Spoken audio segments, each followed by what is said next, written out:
Hola, buenas. A continuación voy a explicarles acerca de los principios y aplicaciones básicas de las ecuaciones de Navier-Stokes.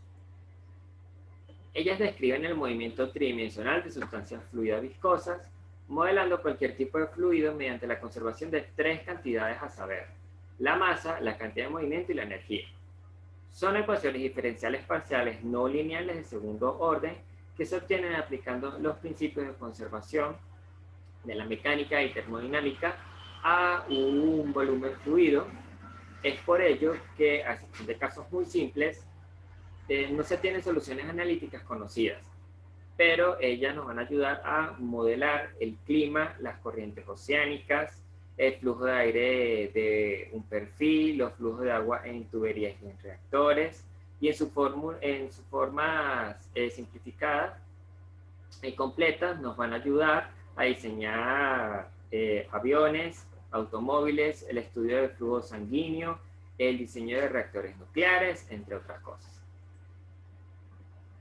Para un flujo isotérmico incompresible con viscosidad constante, la ecuación de Navier-Stokes queda descrita de la siguiente manera, donde vamos a tener un término de la derivada total, gradiente de presiones, donde el fluido fluye en la dirección del mayor cambio de presión.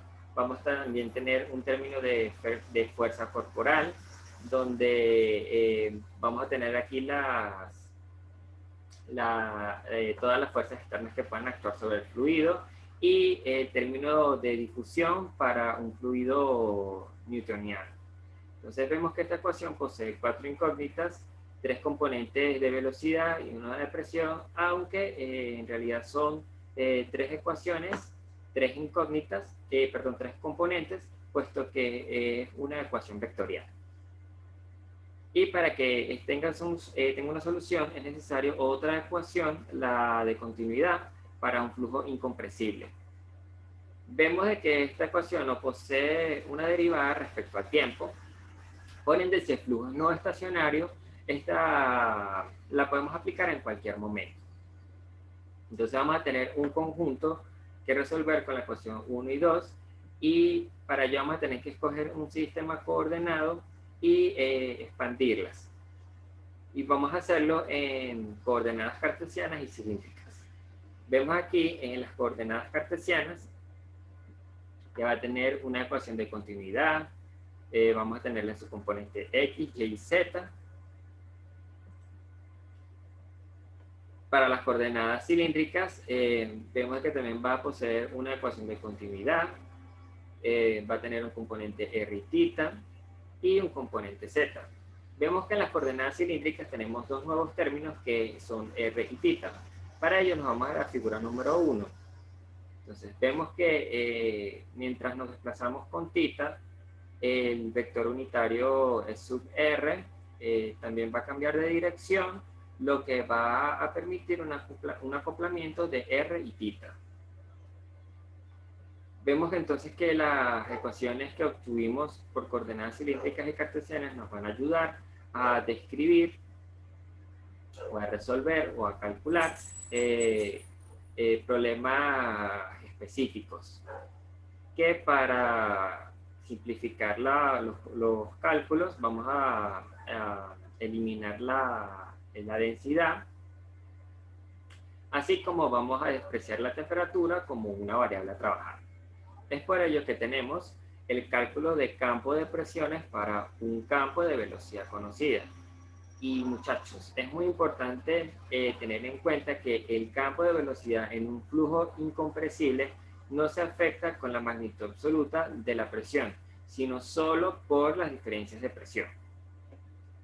También vamos a tener que tener en cuenta que al aparecer la velocidad en la ecuación de continuidad por la conservación de masa y en la de Navier-Stokes, estas dos ecuaciones se van a acoplar. Entonces, al tener también la presión, ya que la presión aparece en las tres componentes de la ecuación de Navier-Stokes, gracias a el campo de velocidades y presiones van a permitir el acoplamiento de estas dos ecuaciones de Navier-Stokes y la de continuidad. Y el siguiente caso que vamos a resolver son los cálculos de campos de velocidad y presión para un flujo de geometría y condiciones de frontera conocidas. Entonces, para resolverlo, vamos a desglosarlo en 6 sencillos pasos a seguir. El primero es establecer el problema y la geometría. También vamos a establecer bosquejos, los cuales van a ser de mucha utilidad para la resolución de este problema. Tenemos el paso 2, que es la lista de suposiciones, así como de asimilaciones, simplificaciones y las condiciones de frontera. Aquí voy a hacer un paréntesis debido a que las condiciones de frontera son las que me van a determinar la veracidad de mi solución. Luego tenemos el paso 3, que es simplificar las ecuaciones a su máxima expresión. ¿Qué ecuaciones? Las de Navier-Stokes y la de continuidad. Para posteriormente en el paso 4 integrarlas y conocer las constantes de integración, las cuales vamos a resolver en el paso 5 aplicando las condiciones de frontera. Y finalmente tenemos el paso 6, que es verificar los resultados de tal manera de que podamos determinar si las ecuaciones fueron resueltas satisfactoriamente y tengamos que las condiciones de frontera fueron las adecuadas.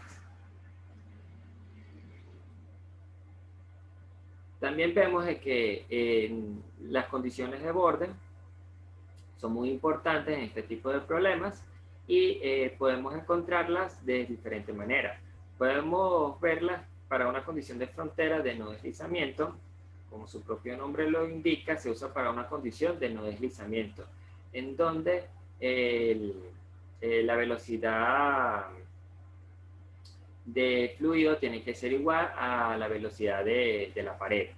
Y si tomamos en cuenta las temperaturas tienen que ser iguales. Luego vemos una condición de frontera de interfase, que se usa cuando dos fluidos A y B se encuentran en una interfase. Aquí también las velocidades de A y B tienen que ser iguales, así como su temperatura. Y vemos que se puede presentar una discontinuidad en la temperatura de la interfase si estas no son iguales. Vemos la condición de frontera de interfase de agua y aire, donde las velocidades del aire y agua deben ser iguales en la superficie. Y el esfuerzo de corte que actúa sobre la partícula de agua sobre la superficie de la misma debe ser igual a la que actúa sobre la partícula de aire justo sobre la superficie. Y finalmente tenemos la última condición de frontera, que es la de superficie libre, que es usada cuando un líquido entra en contacto con un gas. Y para simplificarlo, la presión del líquido tiene que ser igual a la presión del gas. Finalmente tenemos las conclusiones. Podemos decir que las ecuaciones de Navier-Stokes rigen la dinámica de fluidos y son empleadas para fluidos newtonianos viscosos incompresibles, los cuales se utilizan para resolver los casos que anteriormente les acabo de describir. Vemos que estas ecuaciones requieren de ciertas condiciones concretas para poder usarse. Ejemplo de ello es el acoplamiento del campo de presiones y velocidad, que permite el acoplamiento de las ecuaciones de Navier-Stokes y las de continuidad. Estas ecuaciones son aproximaciones de comportamiento real de los fluidos y son usadas para estudiar cualquier aspecto que tenga que ver con estos. Y ellas determinan si el movimiento se va a mantener siempre o se va a complicar. Podemos ver aquí las referencias bibliográficas que se usaron en la investigación de este tema y esto fue todo. Muchas gracias.